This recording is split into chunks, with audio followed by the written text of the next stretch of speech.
नमस्कार दोस्तों, मैं रंजीत सिंह आपके अपने YouTube चैनल लाल किताब का मजमून में आपका स्वागत करता हूं। दोस्तों,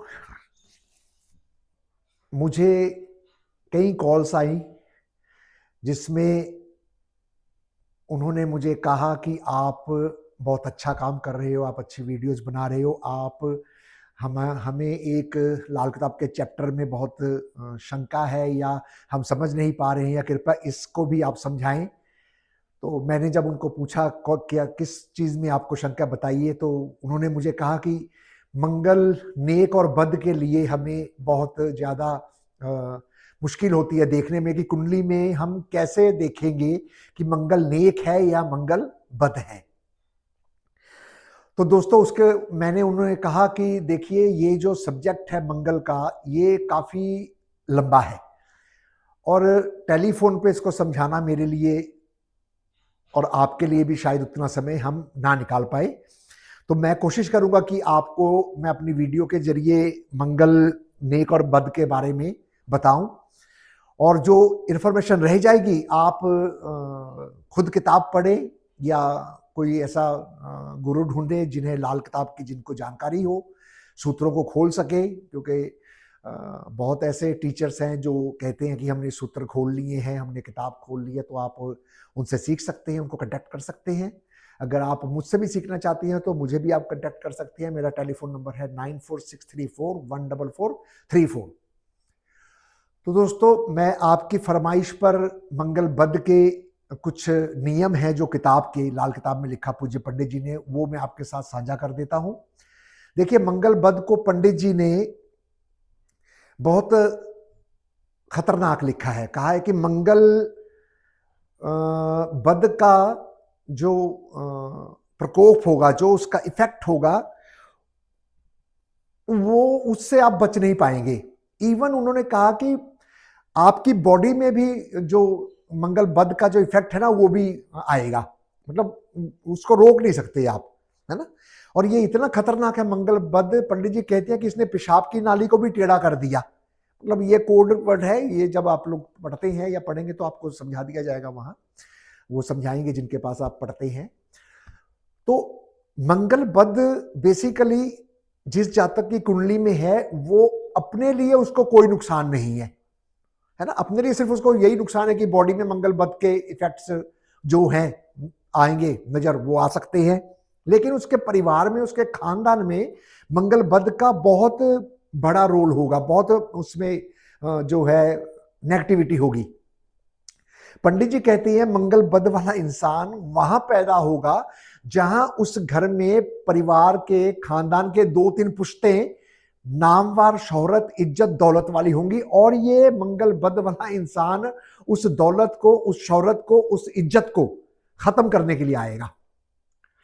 जी हां दोस्तों, मंगल बद वाला इंसान जो है वो सब कुछ तबाह करने के लिए आएगा। तो इसको कुंडली में कैसे देखें, इसके लिए पंडित जी ने बहुत आसान लिखा है कि जिस कुंडली में सूरज और शनि की युति होगी, उस कुंडली में मंगल बद होगा। फिर पंडित जी कहते हैं कि जिस कुंडली में मंगल अपने दुश्मन के साथ बैठ जाए, उस कुंडली में भी मंगल बद होगा। अगर आपकी कुंडली में मंगल आपकी जन्म कुंडली के पक्के घर खाना नंबर 4 में है, तो भी मंगल आपका बद है, मंगलीक हैं आप। अगर आपकी कुंडली में पक्के घर खाना नंबर 8 में आपका मंगल बैठा है, तो फिर भी आपका मंगल बद है। इसी तरह पंडित जी लिखते हैं कि अगर आपकी कुंडली में खाना नंबर 3, 4 और 8, इन तीनों घरों में अगर एक में मंगल बैठ जाए, दूसरे 2 घरों में बुध और केतु बैठ जाए, तो भी आपकी कुंडली में मंगल बद होगा। इससे मैं थोड़ा और आसान तरीके से आपको समझा देता हूं कि आपको कंफ्यूजन ना रहे कोई। कि मान लीजिए आपकी कुंडली में मंगल 3 में बैठा है, उसी वक्त बुध या केतु 4 में, और उसी वक्त बुध या केतु 8 में, कोई एक, मतलब 3, 4 और 8 में बुध, केतु और मंगल, ये तीनों ग्रह घर अदला बदली करके आगे पीछे करके जैसे भी बैठ जाएंगे, उस कुंडली में मंगल बद का ही असर आएगा। वो कुंडली मंगल बद वाली ही मानी जाएगी। जिस कुंडली में मंगल, बुध और केतु 3, 4, 8 में आ जाए, किसी तरीके से भी आए। उसके बाद पंडित जी कहते हैं कि मंगल अगर शनि के साथ होगा तो भी मंगल बद होगा। जी हां दोस्तों, अगर मंगल शनि के साथ होगा तो भी मंगल बद होगा। क्यों? क्योंकि पंडित जी ने कहा है, मैं लाल किताब में, मंगल जो है वो आग भी है और शनि जो है वो लकड़ी है।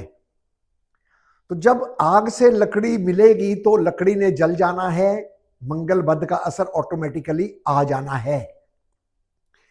इसी तरीके से और बहुत सी कंडीशंस है जिसमें मंगल बद का पंडित जी ने जिक्र किया है। उन सब का जिक्र करना मेरे लिए यहां थोड़ा मुश्किल होगा। इसके लिए आपको किताब पढ़नी पड़ेगी। कोशिश कीजिए कि आप किताब पढ़ें। किताब पढ़ के आपको समझ नहीं आती है, कोई आप टीचर ढूंढे, टीचर से आप क्लासेस लें जो आपको आपकी शंका दूर करे। और अगर मंगल बद आपने कुंडली में देखना है तो सूरज बुध जिस कुंडली में इकट्ठे बैठे हुए हैं उस कुंडली में मंगल नेक होगा। इसी तरीके से पंडित जी ने लिखा है कि अगर खाना नंबर 4 में मंगल हो और उसी वक्त खाना नंबर 3 में चंद्र आ जाए तो उस कुंडली में मंगल बद नहीं होगा। इवन पंडित जी कहते हैं कि कुंडली में कहीं भी मंगल बद हो रहा हो और खाना नंबर 3, 4, 8 में सूरज आ जाए, चंद्र आ जाए या बृहस्पति आ जाए तो भी उस कुंडली में मंगल बद का असर नहीं होगा। मंगल बद कहीं भी हो सकता है, ध्यान रखिएगा दोस्तों। मंगल बद पंडित जी कहते हैं कि चंद्र से ठीक हो जाएगा, क्योंकि जहां चंद्र होगा वहां मंगल बद नहीं होगा, जहां मंगल बद होगा वहां चंद्र नहीं होगा। दोस्तों इसका मतलब क्या है? इसका मतलब क्या है? इसका मतलब दोस्तों बहुत हर बंदा अपने हिसाब से निकालता है। मैंने भी अपने हिसाब से निकाला, आप भी अपने हिसाब से निकालिए। जो लाल किताब में मैंने समझा है कि जहां मंगल बद होगा वहां चंद्र ना होगा, जहां चंद्र होगा वहां मंगल बद ना होगा। और पंडित जी कहते हैं कि ऊंट का दिल नहीं होता, लेकिन ऐसा कोई लॉजिक नहीं है मेरे ख्याल से कि ऊंट का दिल नहीं होता है। दिल सबके पास है, जो इंसान है या जानवर है, दिल सभी के पास होता है। दोस्तों इसका सीधे मायने में पंडित जी हमें समझाना चाह रही हैं। अगर जब आप लाल किताब की परिभाषा को समझ जाएंगे, लाल किताब की लिखने का जो शैली है पंडित जी की, जो फ्लो था लिखने का पंडित जी का, जब आप उसको समझ जाएंगे, जब आप पंडित जी की लिखी हुई बातों को समझना शुरू कर देंगे, उनकी शैली को पहचानना शुरू कर देंगे, तो किताब अपने आप अपना भेद खोलती जाएगी। पंडित जी ने इसीलिए कहा है कि इस किताब को उपन्यास की तरह हर रोज पढ़ें। लेकिन यहां भी उन्होंने एक कुंडी फंसा दी। यहां पंडित जी कहते हैं कि उपन्यास की तरह बार बार पढ़े, लेकिन दोस्तों हमने तो यही सुना है, हमने भी उपन्यासें बहुत पढ़ी है। हमारे समय में किराए पे उपन्यास मिलती थी, 1 घंटे का या 1 दिन का 2 रुपये या 2 घंटे के 1 रुपये ऐसे मिलती थी, है ना। तो हमारी आदत होती कि एक उपन्यास 1 दिन का अगर हम 2 रुपये दे रही हैं तो उसमें कंडीशन होती कि आप दिन में जितनी मर्जी पढ़ लो। तो हमारी कोशिश होती थी कि 1 दिन में एक उपन्यास लाकर 1 दिन में उसको खत्म करके वापस कर दे, और वो इतनी मोटी होती थी, है ना। तो अगर इस किताब को उपन्यास की तरह ही पढ़ना है तो दोस्तों अगर हम प्रैक्टिकल बात करें, प्रैक्टिकल में तो हम एक पढ़े हुए उपन्यास को, किताब को हम दोबारा नहीं पढ़ते हैं। जब हम उपन्यास लेने जाते थे, शॉप पे जाते हैं, आज भी जाते हैं, तो हम किताब को उठा के देखते हैं तो हम कहते हैं नहीं ये तो मेरी पढ़ी हुई है, नहीं ये तो मैंने पढ़ी हुई है, ये टॉपिक मैंने पढ़ा हुआ है, उस टॉपिक को हम दोबारा नहीं पढ़ना चाहते हैं, है ना। तो इसी तरह अगर आप सही तरीके से आपको समझाया जाए, आप समझ सके सही तरीके से। देखिए, मैं ये नहीं कहता कि जितने लाल किताब पढ़ा रहे हैं उन सभी ने लाल किताब को डिकोड कर लिया। मैं ये नहीं कहता कि मैंने डिकोड कर लिया। किसी ने 2% किया, किसी ने 10%, किसी ने 20%, किसी ने 80%, किसी ने 90%, 100% किसी ने डिकोड नहीं की। ये तो मैं चैलेंज के साथ कह सकता हूं, ये तो मैं दावे के साथ कह सकता हूं। जिनके साथ मैं मिला हूं, जिनके लिए मैंने सुना कि ये 100% इन्होंने डिकोड कर लिया है, इनसे आप मिलिए आपको बहुत कुछ मिलेगा, वो उनके पास भी मुझे कुछ नहीं मिला। 100% डिकोड करना बहुत मुश्किल है, लेकिन जितना हम कर सकते हैं उतनी कोशिश हमें जरूर करनी चाहिए कि अगर हम आपसे सिखाने की एवज में अगर हम आपसे पैसे ले रहे हैं, फीस ले रहे हैं, तो हमें उतना तो जरूर आपको देना चाहिए जितना हमने डिकोड किया है। इस किताब के प्रति ईमानदारी तो यही कहती है। और मेरी एक आदत रही है कि मैं 2-3 साल ही पढ़ाता हूं। मैं 2-3 साल पढ़ाने के बाद 4-4 साल गायब हो जाता हूं, नहीं पढ़ाता। स्टूडेंट से फोन आते हैं, मैं कहता हूं नहीं अभी नहीं, मैंने पढ़ाना। उसका कारण है, उसका कारण यह होता है कि मैं जितना पढ़ा चुका हूं, जितना मेरे पास था मैं दे चुका। अब मैं अंदर से खाली हो गया और मैं चाहता हूं कि मुझे ज्ञान मिले, और उसके लिए मैं फिर पढ़ना शुरू करता हूं और फिर नई चीजें जो है उभर कर सामने आती हैं। अब पंडित जी की बात को मैं यहां जोड़ रहा हूं कि पहले तो हम कहते हैं कि ये उपन्यास पढ़ी हुई हमने नहीं पढ़नी, अब इस किताब को फिर जब पढ़ते हैं तो नई चीज आती है। लेकिन प्रैक्टिकल में हम पढ़ी हुई चीज को दोबारा नहीं पढ़ना चाहते, और दूसरी बार तीसरी बार जब पढ़ेंगे तो पेजेस ऐसे पढ़ेंगे जैसे भाई ये आता है निकाल दो, आगे चलो आगे चलो, ये आ गया चलो आगे चलो। ऐसे नहीं होता है, इसको प्रॉपर पढ़ना पड़ेगा। अगर जिस तरह आपने पहली तरीके से पढ़ा है उसी तरीके से आपको दोबारा पढ़ना पड़ेगा। तो मंगल, जहां मंगल बद होगा वहां चंद्र ना होगा, जहां चंद्र होगा वहां मंगल बद ना होगा।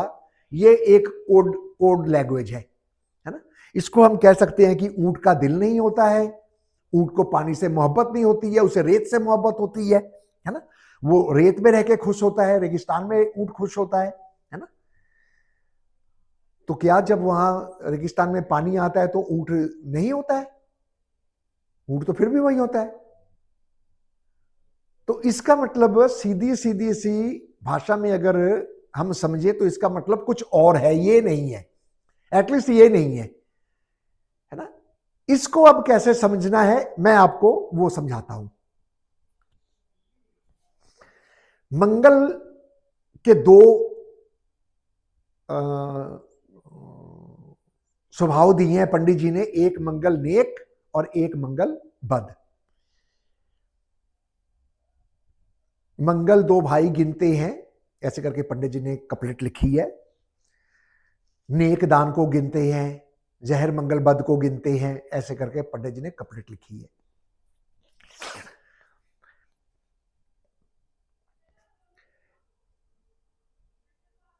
अब इसको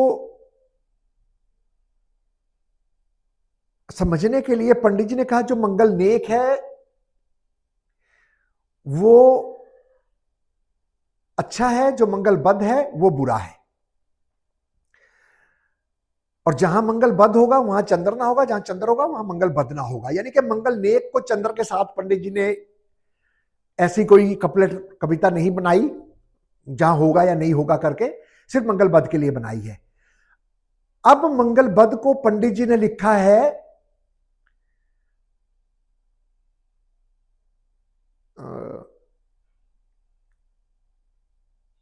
भोले भंडारी।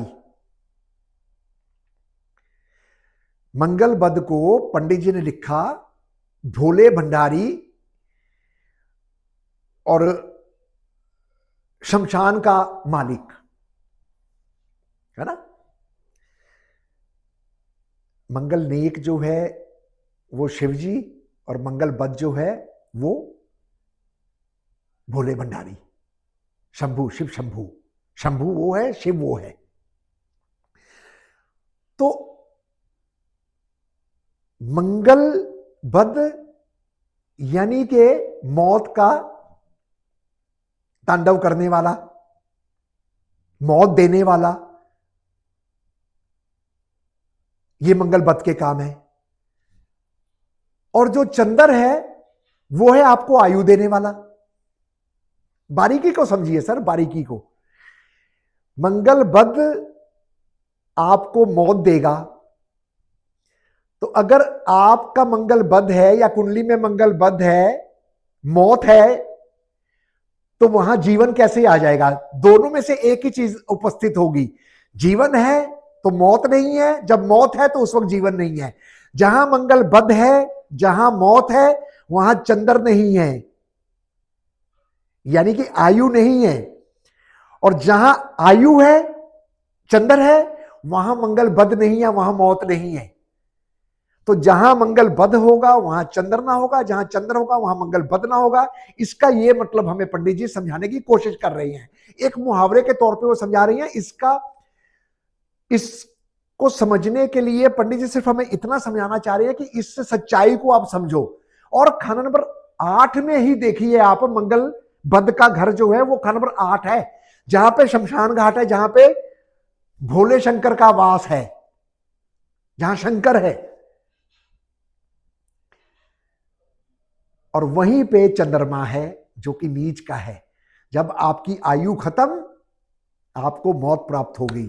और जब आप में आयु है, आपकी सांसें चल रही है, आपकी जीवन है, तब आपका वहां मंगल बद नहीं होगा। तब जब तक आपकी सांस है तब तक आपका मंगल बद नहीं है। अब इसको इससे मत जोड़ लीजिएगा कि मंगल बद नहीं है तो फिर फल कैसे आएंगे। फल आपके कर्म दिलवा रहे हैं।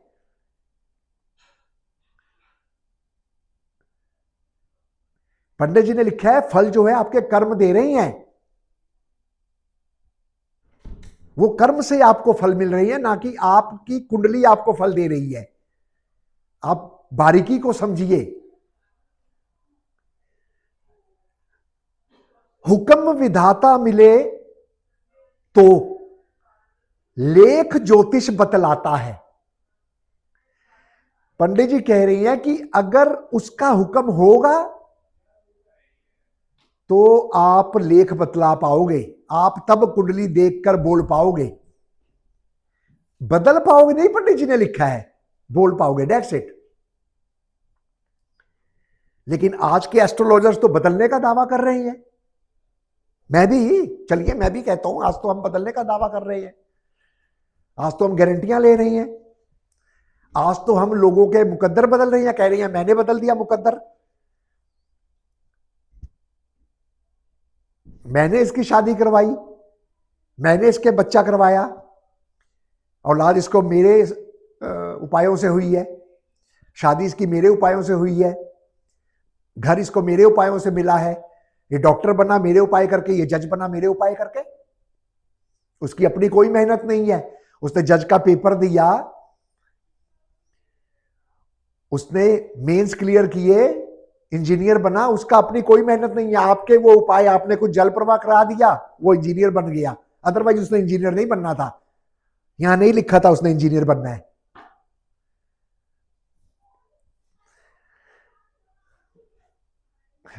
बीमारी का इलाज है, मौत का कोई इलाज नहीं। इसको आप ये मत सोचिए कि बीमारी जो डॉक्टर दवाई दे रहा है उसका पंडित जी बात कर रहे हैं, वो नहीं बात कर रहे यहां।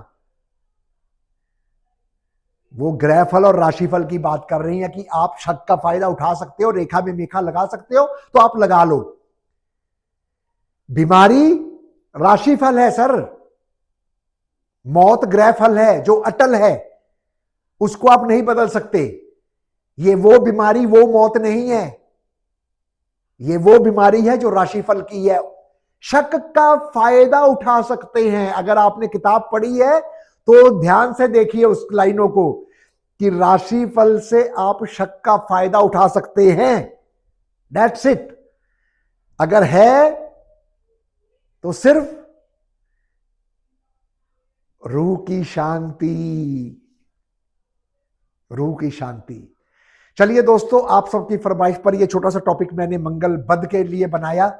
ऐसे ही मेरे चैनल को आप लाइक सब्सक्राइब कीजिए, तो मैं ऐसे ही हौसला अफजाई कर मेरी होती रहेगी, कॉल्स आते रहेंगे, तो मैं आपको और भी टॉपिक्स ऐसे ही छोटे छोटे देता रहूंगा, मगर अधूरे।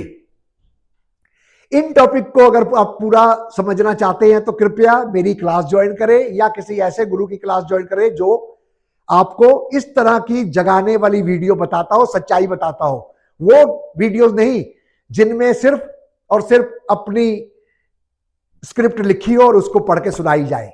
नो, माफ कीजिएगा अगर ज्यादा बोल गया हूं, किसी को ठेस पहुंची हो तो हाथ जोड़ के मैं माफी मांगता हूं। खुश रहिए, आबाद रहिए, जानो मालो जा बढ़ते रहे, मदद मालिक अपनी खुद देगा, नेकी आप करते रहे।